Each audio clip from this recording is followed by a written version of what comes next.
I'm back. Today I'm going to show you guys how to can and preserve your very own breakfast pancake syrup. Look, everybody can't afford maple syrup, so let me show you exactly how to do it. Whipping up all of your favorite recipes. Simply Food. You should know by now that you're in for a treat. Simply Food. There's no other channel where you'd rather be. Simply Food. Seafood, pasta, cakes, and pies. Sing and laugh and even cry. Like and share and hit subscribe. Simply Food by TY. All right, y'all, so let's get into the ingredients. First things first, I just want you to know that I am making a huge batch because I'm going to be canning this, so just keep that in mind. I have 2 cups of light brown sugar. You're going to need a half a cup of light corn syrup, 3.5 cups of water, 8 cups of white granulated sugar, maple extract, vanilla extract. This is my homemade vanilla extract, but you can use, whatever you would like. And then I'm also going to be adding in some butter extract, and you're going to need canning salt. Let's get into it. All right, you guys, so let's get this going. So in a large stock pot, I'm going to add in the brown sugar, the white sugar, your water. Using a dry measuring cup, I'm going to add in a half a cup of the light corn syrup, just a half a cup. I don't know if I said that earlier. This is going to help thicken this up. And a half a teaspoon of canning salt. If you don't have canning salt, sea salt will work well, or fine kosher salt will work well. Just do not use iodine salt. It'll turn the jars a weird color, but you don't have to use canning salt if you don't have it. I'm now going to turn the heat on, and I'm going to allow this to come up to a simmer, making sure that I am mixing the entire time until all of the sugar is dissolved. And as this is coming up to temp, please make sure that you are being careful. If you've never gotten a sugar burn before, trust me, it is not your average burn. So just be real careful, and definitely make sure that you are mixing the entire time because you do not want this to burn on the bottom. Because this recipe does not take long to put together, it's really important to make sure that you have everything lined up and ready to go. I have my extracts here on the side because those are going to be added in after we remove the syrup from the heat. I have my lifter here, my lids, my bowl of vinegar so that I can clean off the rims before we add the lids. I have a towel back here so that I can place that hot pot on there because, again, you're going to be removing it from the heat. I have my funnel here, and if you guys want to get your hands on this, let me tell you something. This thing is a game changer. This comes from 4 jars. You guys know that I'm absolutely obsessed with them. The link is in my description box, and there's also a discount code available as well. I love this funnel because it's stainless steel, but not just because of that. This funnel has markings here that tells you exactly where to fill up your jars because every single recipe for canning is not the same. And so some require you to fill up the jars more or leave more space. And because these already have the measurements there, I no longer have to guess. So that is just going to make my life a lot easier.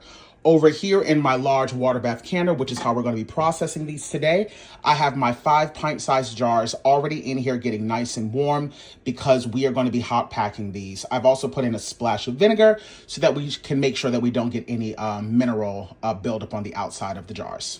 Once I can no longer feel the crystals of sugar in this, I'm going to slightly turn up the heat to no more than 6 on my burner. I want it on about a medium high because I'm then going to allow this to boil for 10 minutes. But you've got to make sure that you are mixing it the entire time because, again, if this burns, unfortunately, you will have to start all over again. So just keep an eye on it.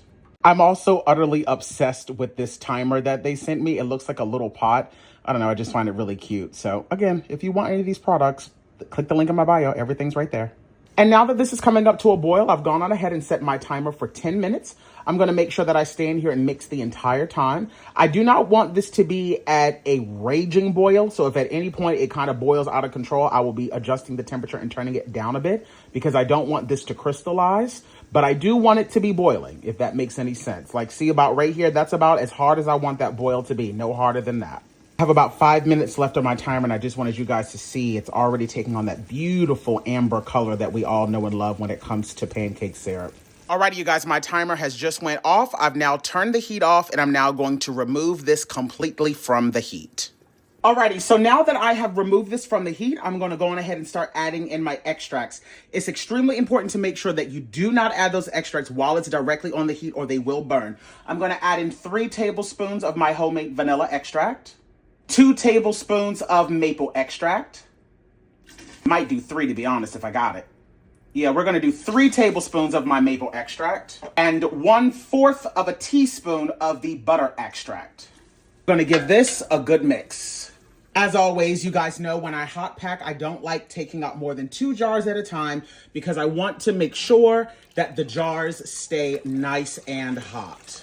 I'm gonna be leaving a 1/2 inch of headspace.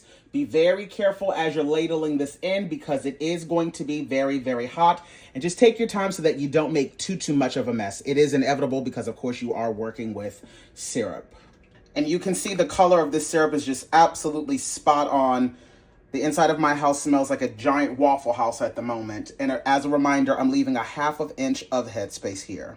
And because we are working with such a high amount of sugar, I cannot stress how important it is to make sure that you are really taking the time to clean off the rims of these glasses with white distilled vinegar, because any little bit of sugar that's left on this will prohibit the seals from properly sealing, and you don't want that. So don't rush this step. Really take your time. You don't really have to debubble this because there's nothing but liquid in this, so you don't really have to stress about that. But really take your time to clean off the rims of these with that vinegar. And then we're going to place the lids on these and then put the rings on fingertip tight and then place these back into the water bath canner. And as always, fingertip tight. And then back into the water bath canner it goes. I've now got all 4 of my jars in here. I'm going to bring this up to a rolling boil. Once this comes up to a rolling boil, I'm going to process these for 10 minutes. All right, y'all, now that my pot is at a rolling boil, I'm going to set the timer for 10 minutes. And since I didn't have enough to fill up the 5th jar, I just went on ahead and bottled this up. I'm going to allow this to cool down overnight with the rest of those jars, and then I'll just place this in the refrigerator and then use this immediately. Now that my 10-minute timer is done, all I've done is slightly crack the lid, and I've set a timer for an additional 10 minutes. You want to allow the water to just gradually calm down a bit before you fully remove the lid and take those jars out so that you can avoid any major fluctuations in temperature. If you try to take them out too fast, you'll end up having siphoning, and you don't want that to happen. So to avoid that as best as you possibly can, just set a timer for 10 minutes, leave that lid slightly cracked. I've now carefully transferred all of my jars over, not tilting them. You know, the water that's on the top, that will evaporate on its own. I'm going to cover these up with a towel, leave these undisturbed for 24 hours, and then tomorrow we'll come back, wash them up, put labels on them, and then that'll be it. All right, you guys, it's been 24 hours, so now we're going to go in and remove the rings and then begin our seal check to see how they all set up. They all sound like they've sealed beautifully. Lift them up all by the lids. I'm now going to take these over to the sink and thoroughly wash these down with some warm soapy water. You do not just want to put these on the shelf without washing them down because there's a bunch of sugar and syrup, and you surely don't want to be introducing ants into your pantry. And now that these beauties are all washed up, I'm now going to add my labels onto these, and you have now made yourself some shelf-stable pancake syrup that you can have in your pantry ready to go. After you open this up, just make sure that you put it in the refrigerator, and as long as it's in the refrigerator, it'll last you a good while. This was super easy to make, and as you can see, it made 4 pints plus the extra that I had. But there you go, you guys. Some homemade pancake syrup. And as you can see, the texture of it is spot on. Not too thin, not too thick, just perfect.